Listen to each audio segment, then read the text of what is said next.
Olá, primeiro ano, aqui é o professor Davi e hoje nós vamos fazer uma breve explicação do conteúdo e, posteriormente, a correção das atividades da semana 2 do PET volume 7. Então vamos começar com a explicação do conteúdo.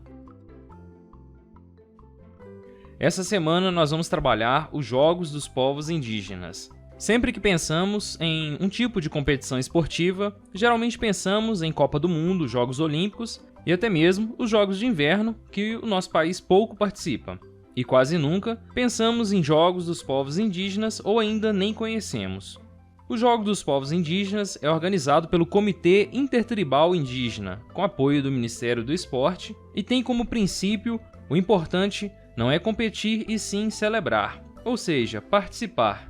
A proposta é recente. A primeira edição ocorreu em 1996 e teve como objetivo a integração de diversas tribos, assim como o resgate e a celebração dessas culturas tradicionais. Em 2003, teve a participação de 60 etnias, dentre elas os Kaiowás, Guaranis, Bororôs, Pataxós e Yanomami. Um ponto interessante a se notar é que a sede dos jogos são sempre em locais afastados das grandes cidades, contrariando a lógica que temos de torneios desportivos, mas é extremamente coerente com a proposta indígena, já que, de certa forma, algumas tribos vivem isoladas.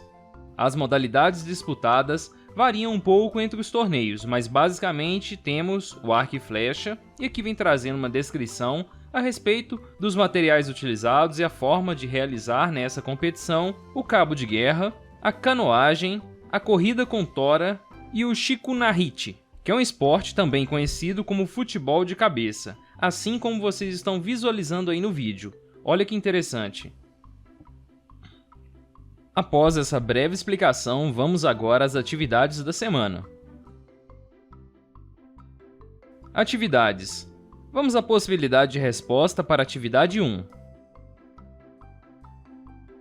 Atividade 1. Quais são os objetivos e finalidades dos Jogos dos Povos Indígenas? E aí, pegando as informações contidas nos textos dessa semana, eu coloquei como resposta o seguinte: o Jogo dos Povos Indígenas tem como objetivo a integração das diferentes tribos, assim como o resgate e a celebração das culturas tradicionais. Fica esta possibilidade de resposta para a atividade 1. Vamos agora à atividade número 2. Atividade 2. Faça uma pesquisa e responda: quais das modalidades esportivas indígenas citadas no texto que são praticadas nos Jogos Olímpicos de Verão?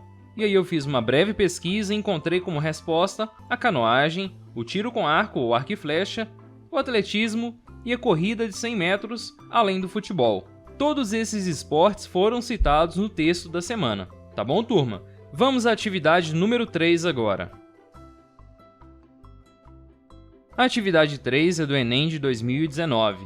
Nos Jogos dos Povos Indígenas, observa-se que as práticas corporais realizadas envolvem elementos tradicionais, como as pinturas e adornos corporais, e modernos, como a regulamentação, a fiscalização e a padronização. O arco e flecha e a lança, por exemplo, são instrumentos tradicionalmente utilizados para a caça e a defesa da comunidade na aldeia. Na ocasião do evento, esses artefatos foram produzidos pela própria etnia, porém, sua estruturação como modalidade esportiva promoveu uma semelhança entre as técnicas apresentadas com o sentido único da competição.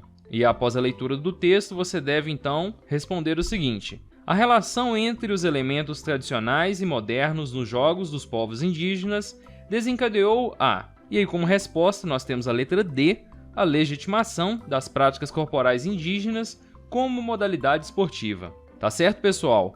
A letra A não faz referência ao conteúdo colocado no texto, nem ao que foi solicitado na questão. A letra B coloca o seguinte: sobreposição de elementos tradicionais sobre os modernos. Na verdade, existe uma união entre esses elementos, como a gente observou nos textos da semana e no texto da questão. Na letra C coloca o seguinte: individuação das técnicas apresentadas em diferentes modalidades. Também não faz referência ao que foi solicitado na questão. E por último, a letra E não tem relação também com o que é solicitado na questão, ficando assim a letra D como nossa resposta. Vamos agora à atividade número 4.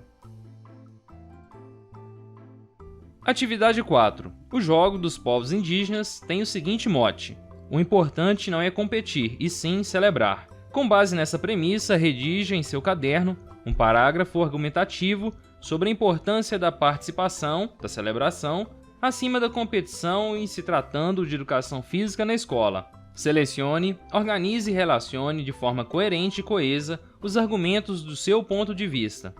Aqui, pessoal, é uma questão que exige uma resposta em parte pessoal e você deve argumentar então sobre a importância da celebração na educação física escolar. Eu coloquei uma possibilidade de resposta para esta questão segundo o meu ponto de vista e dentro dos meus argumentos, apenas como exemplo para vocês construírem a resposta de vocês, tá certo? Eu coloquei o seguinte: na educação física e nos esportes praticados na escola, de forma geral, deve-se prezar pela participação, pois a disciplina de educação física é apresentada aos alunos com a finalidade, além do desenvolvimento do físico, de desenvolver habilidades comunicativas, de estimular o trabalho em grupo, da aprendizagem de novas técnicas, do conhecimento sobre a saúde e os benefícios que as atividades físicas proporcionam aos participantes, dentre outras possibilidades mais, tornando assim a celebração ou a participação mais importante que a competição, pois é através das mesmas que é possível alcançar todas as possibilidades proporcionadas pela educação física escolar. Tá certo, turma? O que eu quis dizer aqui é que através da participação é que você consegue ter um desenvolvimento mais efetivo nas aulas de educação física, alcançando todas as possibilidades que a mesma pode trazer para o aluno. A competição às vezes fica restrita apenas a alcançar uma meta, um único objetivo, que é a vitória, que é o ganhar. E isso não é o mais importante aqui. Tá bom? E é isso aí, turma. Fica esta possibilidade de resposta, lembrando que é uma resposta pessoal para a atividade número 4. E é isso aí, galera. Com isso, nós fechamos aqui então a semana 2 do PET volume 7. Quaisquer dúvidas podem deixar aqui no campo de comentários, eu vou procurar responder todo mundo. Se inscrevam no canal para dar aquela força pra gente e um grande abraço.